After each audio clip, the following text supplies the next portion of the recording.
Berdasarkan laporan, perseroan membukukan penurunan pendapatan hingga 19,1% year on year dari sebelumnya 1,78 miliar dolar menjadi 1,44 miliar dolar.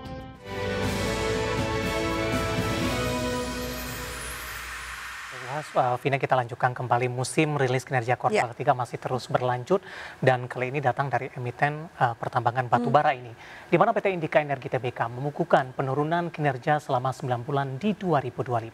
Ya, perseroan mencatatkan laba bersih sebesar 479.123 dolar Amerika atau turun 98,6% dibandingkan dengan periode yang sama tahun lalu. PT Indika Energi membukukan penurunan kinerja selama 9 bulan 2025. Indi mencetak pendapatan 1,44 miliar dolar Amerika atau setara dengan 24 triliun rupiah. Sementara itu laba bersih juga turun menjadi 479.123 dolar Amerika atau setara dengan 7,9 miliar rupiah. Berdasarkan laporan, perseroan membukukan penurunan pendapatan hingga 19,1% year on year dari sebelumnya 1,78 miliar dolar menjadi 1,44 miliar dolar. Sebagian besar pendapatan ini dikontribusi oleh Kideko sebesar 1,15 miliar dolar. Sementara itu, lini bisnis lainnya yaitu Indika Resources mencetak pendapatan sebesar 47,2 juta dolar, Tripatra sebesar 176,2 juta dolar, Interport sebesar 93,1 juta dolar, dan pendapatan lain-lain sebesar 59,5 juta dolar. Adapun turunnya pendapatan ini menurut manajemen disebabkan terutama oleh penurunan kontribusi dari Kideko karena penurunan harga jual rata-rata dan dari Indika Resources karena penurunan volume perdagangan. Perseroan tercatat membukukan laba bersih sebesar 479.123 atau setara dengan 7,9 miliar rupiah. Laba bersih turun 98,6% dibandingkan dengan periode yang sama tahun lalu. Berbagai sumber IDX Channel. Emiten retail PT Mitra Adi Perkasa Tbk atau MAPI mencatatkan laba bersih sebesar 1,37 triliun rupiah hingga kuartal 3 2025.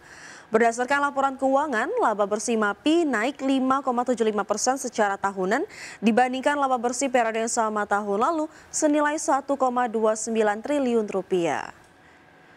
Seiring dengan pertumbuhan laba, MAPI mencatatkan peningkatan pendapatan bersih 8,76% year on year menjadi 30,03 triliun rupiah per kuartal 3 2025 dibandingkan 27,61 triliun rupiah pada periode yang sama di tahun 2024.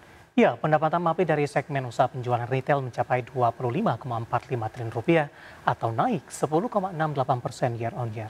Kemudian pendapatan dari segmen usaha department store naik 0,68% menjadi 2,11 triliun rupiah. Akan tetapi segmen usaha kafe dan restoran MAPI mencatatkan pelemahan pendapatan di 2,75% year on year menjadi 2,35 triliun rupiah. Dari sentimen global pemirsa, di mana Presiden The Fed Dallas, Lori Logan mengatakan The Fed seharusnya tidak memangkas suku bunga pada periode Oktober dan tidak boleh melakukannya lagi di Desember. Menurutnya dengan kondisi pasar tenaga kerja yang seimbang, pemangkasan tidak dibutuhkan dan inflasi pun tampaknya akan tetap di level atas. Presiden The Federal Reserve Dallas, Lori Logan mengatakan The Fed seharusnya tidak memangkas suku bunga pada periode Oktober dan tidak boleh melakukannya lagi di Desember. Menurutnya dengan kondisi pasar tenaga kerja yang seimbang, pemangkasan tidak dibutuhkan dan inflasi pun tampaknya akan tetap di atas. Pernyataan Logan dilontarkan menyusul keputusan The Fed pada hari Rabu pekan lalu yang menurunkan suku bunga acuan untuk kedua kalinya di tahun ini sebesar 1/4 poin. Namun Logan tidak memiliki suara dalam Komite Penetapan Kebijakan The Fed tahun ini. Ia mengatakan Komite Penetapan Kebijakan The Fed tahun ini menunjukkan bahwa data sektor swasta, klaim pengangguran, jaringan bisnis, dan kontak komunitas memang memberi bank sentral visibilitas ke dalam ekonomi dan gambaran yang jauh dari mengkhawatirkan. Pembelanjaan konsumen telah melambat tetapi masih melebihi tren jangka panjang. Keuntungan pasar saham mendorong permintaan dari rumah tangga yang lebih kaya, perusahaan-perusahaan besar yang antusias menginvestasikan uangnya pada kecerdasan buatan dan pusat data. Rumah tangga berpenghasilan rendah dan perusahaan-perusahaan kecil bernasib lebih buruk baik tetapi masih stabil. Meski demikian, Logan mengatakan bahwa ia mendukung keputusan The Fed untuk menghentikan menyusutkan neraca keuangannya dengan mengatakan bahwa kenaikan suku bunga pasar uang yang tinggi menunjukkan neraca keuangan yang lebih dekat dengan ukuran normalnya. Berbagai sumber IDX Channel. Dari Asia, pemirsa, di mana China menangguhkan pembatasan ekspor logam tanah jarang dan mengakhiri investigasi terhadap perusahaan chip asal Amerika Serikat. Keterangan resmi yang dirilis Gedung Putih menjelaskan rincian kesepakatan dagang yang dicapai antara Presiden Donald Trump dan Presiden Xi Jinping yang bertujuan meredakan ketegangan antara dua ekonomi terbesar ke dunia tersebut. Sebagai bagian dari kesepakatan, China akan mengeluarkan lisensi ekspor umum untuk logam tanah jarang, galum, germanium, antimoni, dan grafit yang akan menguntungkan pengguna akhir dan pemasok asal Amerika Serikat. Di mana langkah ini secara efektif mencabut pengendalian ekspor yang diberlakukan Beijing pada April 2025 dan Oktober 2022. Selain itu, China juga sepakat menghentikan penyelidikan anti-monopoli dan anti-dumping terhadap sejumlah perusahaan chip asal Amerika termasuk Nvidia dan Qualcomm.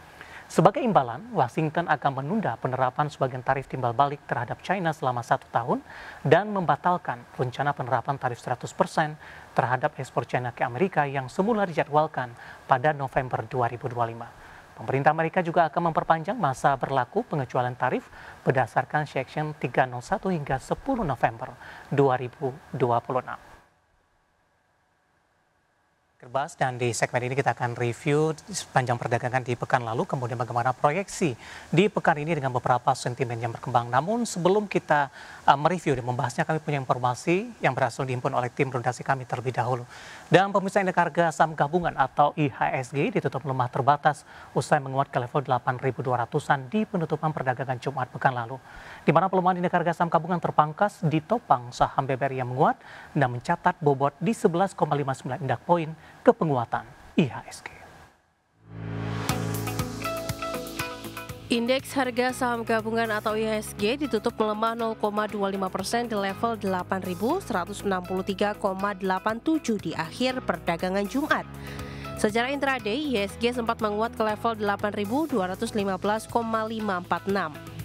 Indeks sektoral dengan kenaikan terbesar sektor infrastruktur naik 1,13%, sektor transportasi menguat 0,57%, dan sektor barang konsumen siklikal melaju di 0,32%.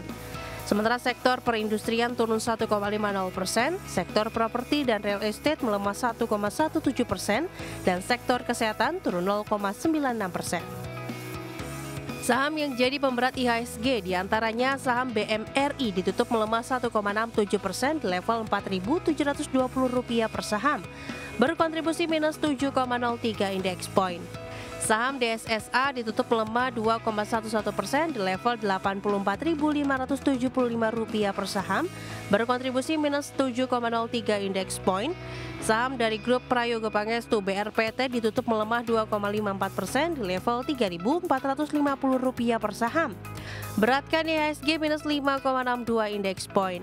Saham ASII ditutup melemah 1,99% di level Rp6.150 per saham, berkontribusi minus 5,57 indeks poin. Dan saham TLKM ditutup melemah 1,23% di level Rp3.210 per saham. Dan beban IHSG minus 4,58 indeks poin. Sementara di tengah koreksi IHSG, saham BBRI melesat naik 1,79% ke level Rp3.980 per saham dan menjadi penopang utama IHSG dengan mencatat bobot 11,59 indeks poin.